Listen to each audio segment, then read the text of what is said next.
남편이 바람을 핀다. 치밀하고 은밀하게. 상간녀는 대단한 박애주의자다. 지 남편도 사랑하고 내 남편도 사랑하는. 더러운 진실이 내게 철저히 비밀이었던 것처럼 나 역시 조용히 움직일 생각이다. 안녕하세요. 안녕하세요. 어쩐 일로 이렇게 오셨습니까? 지금 결혼하신 지는 얼마나 되셨죠? 10년 정도 됐어요. 제가 사실 본의 아니게 살짝 들었는데 정확히 지금 기억은 안 나거든요. 어떤 걸 발견했길래 추척해 주셨나요? 남편이 불륜을 저지르는 증거들을 좀 발견하게 되다 보니까 어떤 증거요? 카톡을 주고받은 내용들이나 여자분이랑? 연인, 네, 계속 핸드폰을 하루 종일 계속 들여다보고 웃고 있고 조울증 환자처럼 막 좋았다가 또 좀 가라앉았다가 네, 좀 이상한 증상, 제가 전혀 알 수 없는 사진들 막 어디 여행지 같은데 술, 와인잔 진짜 이런 식으로 누군가 다른 여자의 손이 있다던가 뭐 그런 사진에 다른 사람 여자 손이 있어요? 네, 여자 손인 건 확실해요?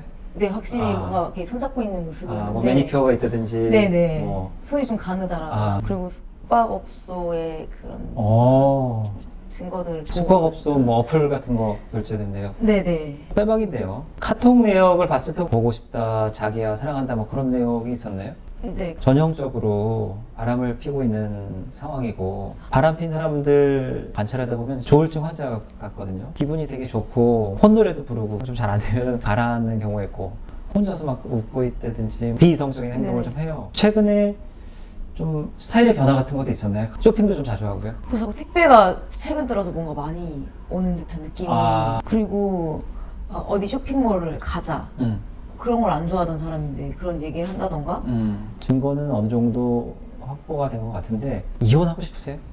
네. 아이는요? 아이 문제가 너무 크다 보니까 네. 확 결정을 못 내리는 이유 중에 하나 확실히 네.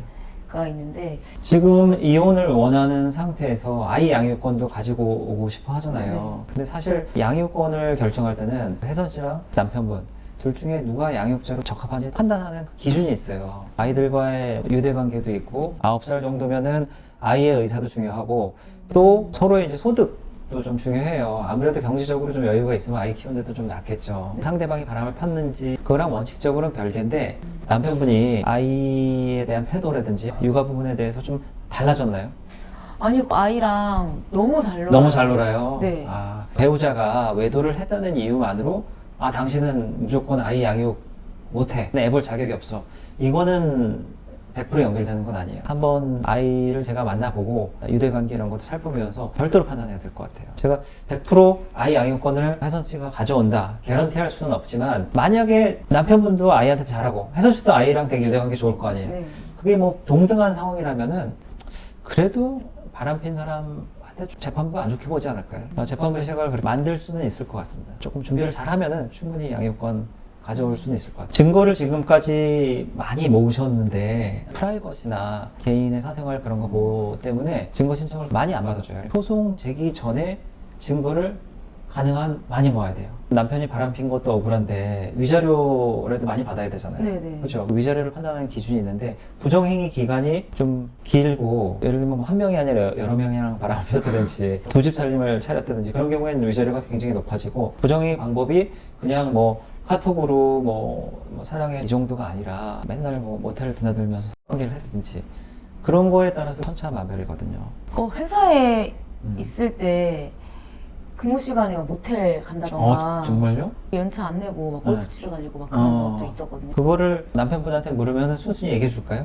그거는 얘기 안 해주겠죠. 혹시 뭐 공인인증서 그런 거 가지고 계세요? 네, 있을 거예요. 그렇게 증거를 확보할 수도 있는데 증거를 일단 좀 많이 모으세요. 제일 중요한 게 혜선 씨가 남편이 바람 피는 거를 알고 있다는 걸 전혀 티내면 안 돼요. 연기 좀 하실 수 있으세요? 네. 평상시처럼 잘해주면서 예를 들면은 뭐 남편이랑 같이 외출했다가 핸드폰을 안 갖고 왔네? 뭐 마트를 갔으면 몇 층에 무슨 매장이 있는데 이거 한번 인터넷에서 검색해봐야 되겠다. 잠깐 달라냈는데 내가 핸드폰 안 갖고 왔는데 안 빌려주는 것도 좀 이상하잖아요. 네. 사진첩이라든지 카톡 내역이라든지 볼 수 있으면 보시고 그 다음에 차량 내비가 안 좋잖아요. 그래서 잠깐 어디 갈 때 안 빌려주기가 좀 애매하잖아요. 잠깐 본다고 하면서 이렇게 쓱 보면은 거기서 이제 여러 증거들이 나올 테고 혜선 씨 핸드폰으로 싹 찍어놓으면 좋을 테고 두 분이 같이 뭐 좀 술 한잔 할 때 있어요 혹시? 가끔 있어요. 술 한잔 하시면서 뭐 슬쩍 떠보는 거예요. 약간 유도를 하는 거죠. 취한 상태에서 나 사실은 다 알고 있다. 몇 개를 그냥 찔러보는 거예요. 그러면서 자기도 모르게 인정을 할 수가 있다고요. 오히려 반대로 이렇게 던졌는데 이 사람이 그때부터 자기의 모든 걸 가리고 그러면 어떻게 되는 거예요? 그럴 수 있어요. 조심스럽게 접근을 해야 돼요. 그거 아니고 그냥 다짜고짜 나 이혼할 거야 전쟁에 이런 식으로 하면 기회를 더 주는 거거든요. 꼭 이혼을 하지 않더라도 네. 증거를 많이 갖고 있으면 유리할 수 있어요. 그 증거를 통해서 남편분한테 이혼을 한다면 이혼 소송에서 유리해질 테고, 이혼을 하지 않더라도 내가 지금 이렇게 언제든지 당신 이혼 시킬 수 있어. 하지만 내가 용서해 주니까 앞으로 잘해. 이런 강력한 무기가 될 수도 있으니까 증거를 충분히 모아놔야 되겠죠. 기간이 길수록 위자료가 더 올라가신다고 말씀하셨는데 위자료를 더 많이 받기 위해서 일부러 더 길게 더 가져가는 경우도 있나요? 이런 질문을 하는 경우는 처음 봤는데 네. 되게 굉장히 고통스럽지 않겠어요?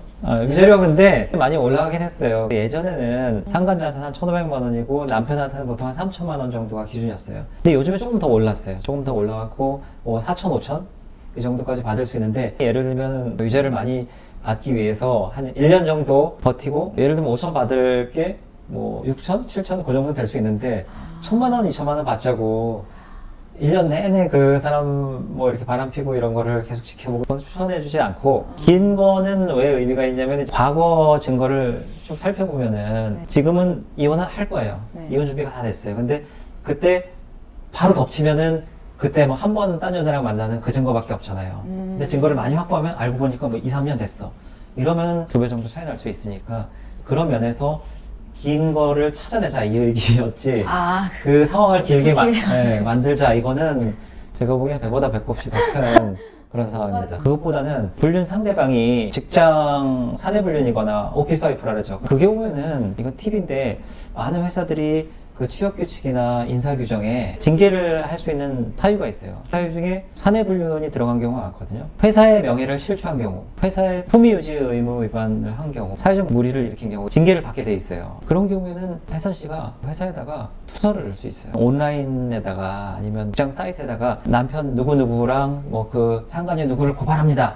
이렇게 쓰면 누구나 볼 수 있잖아요. 네. 그거는 심각한 명예훼손이 될 수 있어서 처벌을 받을 수 있고, 인사 담당자만 딱 특정을 해서 징계 결의 요구서라는 걸 보낼 수 있어요. 내 남편인 누구와 직장 동료인 누구와 바람을 피고 있다. 증거도 내가 가지고 있다. 그 요청을 받은 징계 담당자는 조사를 해갖고 징계를 아마 할 거예요. 그리고 뭐 필요한 증거가 있는지 혜선 씨한테 확인을 할 수 있어요. 모든 사람한테 공유하는 게 아니기 때문에. 어떻게 보면 큰 부담 없이 참교육을 할 수 있겠죠. 더 큰 참교육을 하려면 다른 방법도 있나요? 가서 뺨을 한 대 때리고 회사에 찾아가서 이 두 년놈들이 근무 시간에 가서 모텔 들어나 그러고 이렇게 할 수 있으면 완전히 뭐 참교육을 하는 거겠지만 형사처벌을 감수해야죠.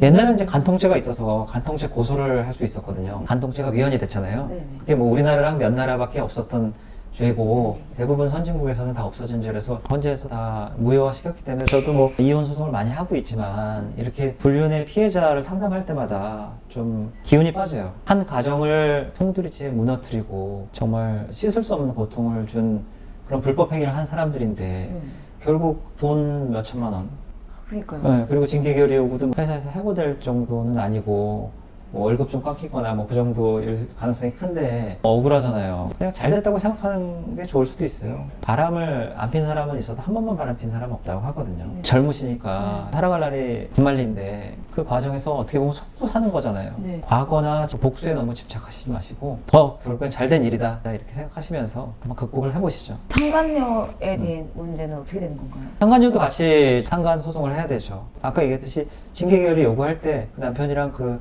상간녀도 특정을 해서 두 사람 다 징계받게 할 수 있고, 그리고 그 상간녀에 대해서도 상간소송을 제기하는 거죠.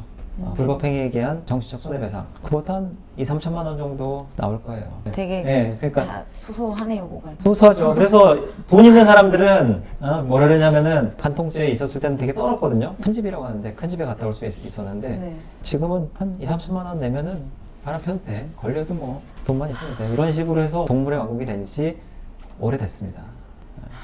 그렇군요. 혹시 뭐 재산 같은 거는 없어요? 공유해서 알고 있는데 솔직히 몰래 저축하는 그 재산에 대해서 100%는 알지 못하거든요. 소송을 제기하면은 남편의 부동산, 주식, 보험, 예금, 모든 계좌나 모든 재산에 대해서 뭐 부동산 같은 경우에는 한 20년치 뭐 오랫동안 다 할 수 있고 금융재산, 계좌 있잖아요. 계좌도 이혼소송 제기하기 전 한 명까지는 다 조회를 할 수 있어요. 혹시 금괴나 현찰 많이 있어요? 네네. 있을 것 같아서. 아, 그런 건 사실 조회가 좀 어려워서 네. 실무적으로 좀 애로사항이 있거든요. 그러니까 남편이 금괴 같은 거 어디 금고에 있다든지 현찰을 어디 갖고 있다는 거는 좀 사진을 찍어두면 좋아요. 이걸 재판부에 내면은 잘 소명을 못하면 있는 것으로 간주할 수 있거든요. 코인 같은 경우에 거래소가 우리나라에 있으면은 네. 금융거래소 정보 제출 명령 통해서 확인할 수 있고요. 해외 계좌도 확인이 가능하면은 캡처해 놓은 거 있거나 예를 들면 미국 뭐 체이스은행에 얼마 몇천 달러가 있다.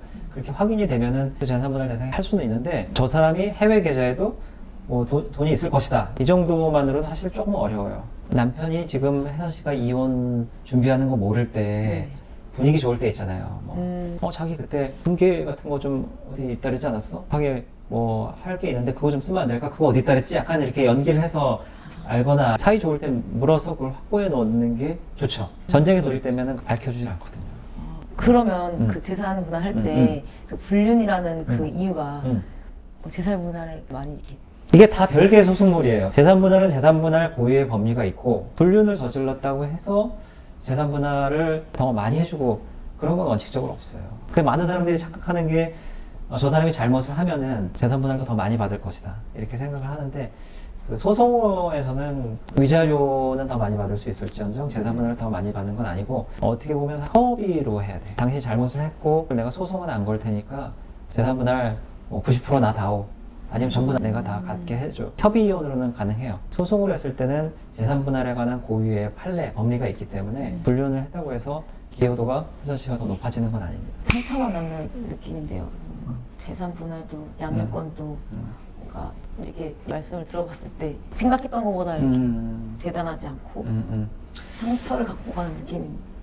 이렇게 불륜 피해자를 상담할 때마다 저도 한계를 느끼는데 아까 얘기했듯이 내가 이런 충격을 받고 나서 여기서 멈출 것인가. 위기는 곧 기회거든요. 만약에 한 10년 뒤에 재산도 더 많아지고 애도 더 많이 키워지고 인생을 어떻게 보면 거기에 많이 쏟는 거잖아요. 오히려 하루라도 빨리 알았다는 거에 대해서 감사해야죠. 지금이 가장 젊은 시간이잖아요. 새 출발하시기도 좋을 수 있고. 근데 제가 느끼기에는 세상이 너무 담담하신 것 같아요. 뭐 세상을 좀 통달하시는 느낌이 들어서 아 그런가요? 좀 당황스럽긴 합니다. 그 혹시 네. 맞바람을 같이 이렇게 했을 때 네. 또 뭔가 이렇게 또 달라지는 게 있나? 제 얘기는 아닌데요. 맞바람이요. 네. 요즘에 MZ세대들이 불륜을 발견하면은 맞바람을 해서 일단 복수를 하고 어떻게 보면 통쾌한 복수잖아요. 그렇게 한 다음에 이혼할까 말까 고민을 많이 하거든요. 근데 맞바람이 되게 위험한 게 맞바람을 폈는데 그쪽이 먼저 폈다고 하더라도 내 불륜 행위나 외도가 훨씬 더 강력한 거예요. 저쪽은 그냥 한번 뭐 손만 잡고 끝나는 그런 부정행위 정도인데 나는 살림을 차렸어. 이러면 더 큰 유책이 돼갖고 이혼을 하고 싶어도 유책 배우자의 청구로 돼서 기각될 수가 있고요. 그리고 맞바람을 피면은 저쪽도 혜선 씨에 대해서 손해배상 청구를 할 수가 있고 아이한테도 별로 안 좋을 수 있죠. 근데 제가 항상 느끼는 건데 제 얘기는 아닌데 이렇게 할 때 보면은 본인 얘기일 때가 많더라고요. 변호사와 의뢰인 간에는 솔직할 필요가 있거든요. 비밀 유지 의무가 있어요.